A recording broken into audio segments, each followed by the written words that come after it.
नमस्कार साथियों, आज की इस कहानी का शीर्षक है एमबीए बहू की धनिए मिर्ची की चटनी। साथियों, कहानी में अंत तक बने रहिएगा। आपको इस कहानी में इंटरेस्ट और सस्पेंस दोनों ही भरपूर मात्रा में देखने को मिलेंगे। तो चलिए शुरू करते हैं इस कहानी को। मनीष ने सपना को फ़ोन पर पूछा, सपना क्या कर रही हो? सपना ने हंसते हुए कहा, क्या मनीष, आज एक दिन दफ्तर से छुट्टी ली और तुम मुझे आराम भी नहीं करने दे रहे हो।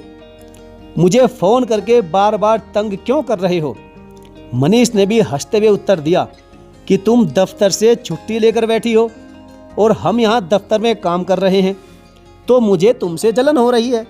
सपना बोली कि हर रोज़ तो आपकी तरह ही दफ्तर जाती हूँ, अभी इस महीने की एक दिन की छुट्टी बची थी सो ले ली। आराम करने के मूड में थी, आपको उसमें भी तकलीफ़ हो रही है। सपना को भी मनीष के साथ ऐसे गुफ्तगू करने पर बहुत मज़ा आ रहा था। कितना समय हो गया था उन्होंने अच्छे से इस तरह बात तक नहीं की थी। कामकाज की आपाधापी में जीवन का चक्कर तो चलता ही जा रहा था।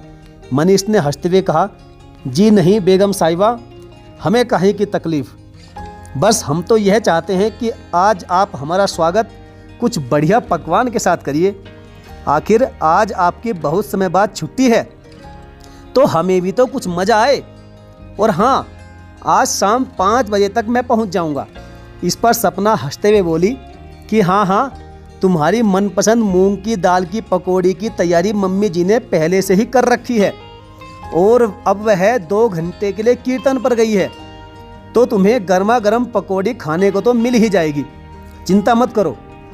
मनीष कहता है, अरे यार, मम्मी को कहना कि मूंग दाल की पकौड़ी के साथ हरे धनिया और मिर्च की चटनी ज़रूर बनाए, बहुत अरसा हो गया उसको खाए हुए। आज बहुत दिनों बाद सपना को अपनी छुट्टी का आनंद आ रहा था, वरना ले देकर एक रविवार की छुट्टी होती थी और वह पता नहीं कहाँ चली जाती थी। आज मनीष भी घर पर नहीं था और सास कीर्तन पर थी और ससुर दोस्तों के साथ गए हुए थे, तो उसे बहुत अच्छा महसूस हो रहा था। मनीष के धनिए की चटनी की फरमाइश करने पर सपना उठकर फ्रिज खोलकर देखने लगी कि आखिर देखो तो सही सामान पड़ा भी है या नहीं, वरना मम्मी को तकलीफ होगी बाजार जाने में। और वैसे भी रसोई का सारा काम सासू माँ के ही जिम्मे था। उसको रसोई का काम ना तो आता था और ना ही भाता था, परंतु सचमुच सास इतनी अच्छी थी कि उन्हें अपनी कामकाजी बहू से कोई तकलीफ नहीं थी। फ्रिज खोला तो देखा कि फ्रिज में धनिया और मिर्ची बिल्कुल नहीं पड़ा था। वैसे भी गर्मी के मौसम में धनिया इतनी आसानी से मिलता ही कहाँ था। घड़ी में देखा तो 2:30 बज रहे थे। मनीष भी आज जल्दी आने को कह गए थे, तो 5 बजे तक तो आ ही जाएंगे और मम्मी जी भी 4 बजे तक सत्संग से वापस आ जाएगी। सपना ने तुरंत कार की चाबी उठाई और सोचा कि पास वाले मॉल से धनिया और मिर्ची खरीद लाती हूँ। वैसे भी वहाँ के धनिए की रंगत और ताजगी को देखकर तबीयत हरी भरी हो जाती है, खुश हो जाती है, और उसकी चटनी तो बहुत लाजवाब बनेगी। यही सब सोचते सोचते सपना के तो मुंह में पहले से ही पानी आ गया और एक मैसेज टाइप करके मम्मी जी को भेज दिया। घर की दूसरी चाबी तो सभी सदस्यों के पास रहती ही थी, इसलिए कुछ देरी से आने की भी कोई टेंशन नहीं थी। और वैसे भी देर लगनी ही कहाँ है, मैंने तो तुरंत आ जाना है, मुश्किल से आधा घंटा भी नहीं लगना है। बस यही सोचते सोचते सपना कार लेकर मॉल की तरफ बढ़ गई। शाम के 5 बजने को है, परंतु अभी तक सपना का कोई अता पता नहीं था। इधर मनीष भी दफ्तर से आ गया था और सासू माँ तो कब की आ चुकी थी। जैसे ही मनीष घर में घुसा तो मम्मी से पूछा कि मम्मी, सपना कहाँ है? बेटा, मुझे तो कुछ पता नहीं, मैं तो जब से आई हूँ घर पर ताला लगा है और गाड़ी की चाबी भी नहीं है और गाड़ी भी नहीं थी, और कब से फ़ोन मिला रही हूँ मगर उसका फ़ोन स्विच ऑफ ही आ रहा है। हो सकता है कि छुट्टी का दिन है, कहीं घूमने ना चली गई हो। मनीष बोला, अरे नहीं मम्मी, उसने कहीं नहीं जाना था, मेरी तो दोपहर में बात हुई थी उससे, वह तो घर पर आराम के मूड में थी, बल्कि उसको तो मैंने कहा था कि मूंग दाल की पकौड़ी के साथ हरे धनिए और मिर्ची की चटनी मुझे खानी है। मम्मी बोली, अरे लल्ला, मुझे पता है तुझे मूंग दाल की पकौड़ी के साथ हरे धनिए की चटनी बहुत अच्छी लगती है, इसलिए तो मैं सत्संग से आती हुई धनिया और मिर्ची खरीद लाई थी, और देख मैंने क्या चटपटी चटनी बनाई है। मम्मी मुस्कुराते हुए बोली कि बहू आ जाए तो एक बार ही तलना शुरू करती हूँ। पीछे से मनीष के पापा राजेंद्र जी भी आ गए और बोले कि आज तो अपने पुराने दोस्तों से मिलकर बहुत अच्छा लगा। आज का दिन तो बड़ा ही मज़ेदार था।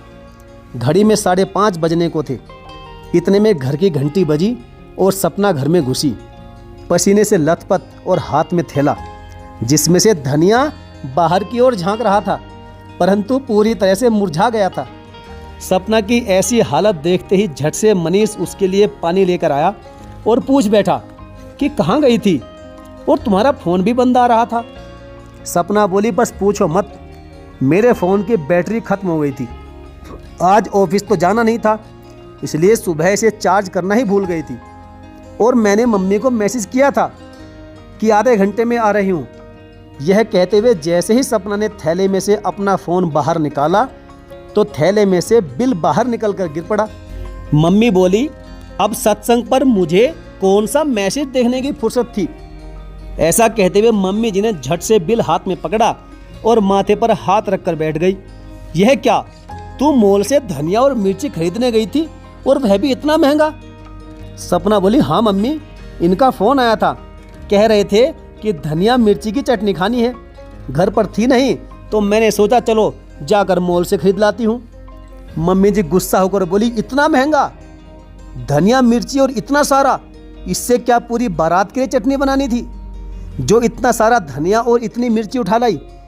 मुझे मालूम था कि घर में धनिया मिर्ची नहीं है, मैं आती हुई ले तो आई थी और चटनी तो कब की बन गई। सपना ने हंसते हुए कहा, अगर अभी आपको मैं बताऊं कि यह धनिया और मिर्ची कितने की पड़ी है तो आप तो मुझे मार ही डालोगी। मनीष और राजेंद्र जी ने प्रश्न सूचक निगाहों से सपना की ओर देखा और समझ गए कि आज फिर सपना कोई बड़ा कांड करके आई है। समझदार और शिक्षित थी सपना, मगर उसकी शरारत और बचपना अभी तक गया नहीं था और साथ में थोड़ी लापरवाही भी थी।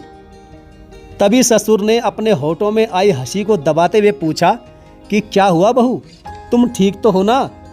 पापा, मैंने सोचा कि धनिया और मिर्ची लानी है तो पास वाले मॉल से ले आती हूँ और इतना फ्रेश धनिया और मिर्ची मिलता है कि बस तबीयत खुश हो जाती है। तो पार्किंग में गाड़ी खड़ी ना करके मॉल के बाहर सड़क के किनारे पर ही गाड़ी खड़ी कर दी और मॉल में चली गई। वहाँ पर थोड़ा धनिया मिर्ची उन्होंने दिया नहीं तो यह आधा किलो धनिया और मिर्ची था, सो मैंने खरीद लिया और एक दो चीज़ और पसंद आई, वह भी मैंने ले ली। और जैसे ही खरीद कर बाहर आई तो देखा गाड़ी गायब थी। वहाँ पास खड़े ऑटो वाले से पता चला कि क्रेन आई और मेरी गाड़ी नो पार्किंग जोन में थी, इसलिए उठाकर पुलिस थाने में ले गई। यह सुनकर मनीष ने सर पर हाथ रखते हुए कहा कि हे भगवान, सपना तुम्हारा बचपना कब जाएगा? किसने कहा था कार को ऐसे सड़क पर खड़ा करके जाने को? तुम ट्रैफिक के रूल्स फॉलो क्यों नहीं करती हो? सपना ने मुंह बनाकर कहा, अरे अब क्या धनिया मिर्ची लेने के लिए 30 रुपए की पार्किंग खर्च करती? किसी तरह ऑटो लेकर पुलिस स्टेशन गई।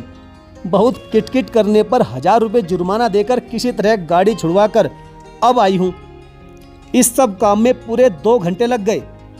राजेंद्र जी का तो हंस हंस कर बुरा हाल था। उधर उन्हें पता था कि उनकी कंजूस पत्नी की तो इतना खर्चा सुनकर जान निकल रही होगी।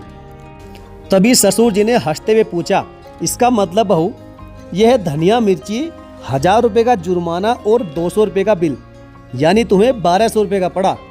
अरे नहीं पापा, पूरे 1300 रुपये का, क्योंकि ऑटो वाला भी तो किया था ना, मॉल से पुलिस स्टेशन पर छोड़कर आने के लिए, क्योंकि उसके पास 100 के छुट्टे नहीं थे।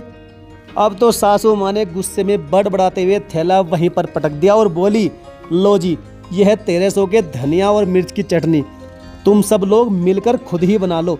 यह तुम्हारी कमाऊ MBA बहू की 1300 रुपये के धनिया की चटनी तुम्हें ही मुबारक। मुझे तो अपने सब्जियों के साथ फ्री मिलने वाले धनिया की बनी हुई चटनी ही अच्छी लगती है। इतना कहते ही गुस्से में सासू माँ रसोई में मूंग दाल की पकौड़ी बनाने चली गई और ससुर, सपना और मनीष जोर जोर से खिलखिलाकर हंस पड़े। सपना जानती थी कि उसकी इस बात के लिए कितने दिन तक उसकी टांग खींची जाएगी, परंतु फिर भी वह खुश थी कि उसको इतना प्यारा ससुराल जो मिला, जो उसकी गलतियों पर भी उसके साथ उसके नादानी पर ठहाके लगा रहा था। और सासू माँ तो बस 10 मिनट से ज़्यादा गुस्सा होती ही नहीं थी। तो साथियों, कैसी लगी आपको यह MBA बहू की धनिया मिर्च की खरीदारी। यदि आपको यह कहानी पसंद आई हो तो एक प्यारा सा कमेंट अवश्य करिएगा, हमें आपके कमेंट का इंतज़ार रहेगा। तो चलिए साथियों, मिलेंगे अगली किसी बेहतरीन ज़बरदस्त कहानी के साथ। तब तक के लिए धन्यवाद। जय हिंद, जय श्री कृष्ण।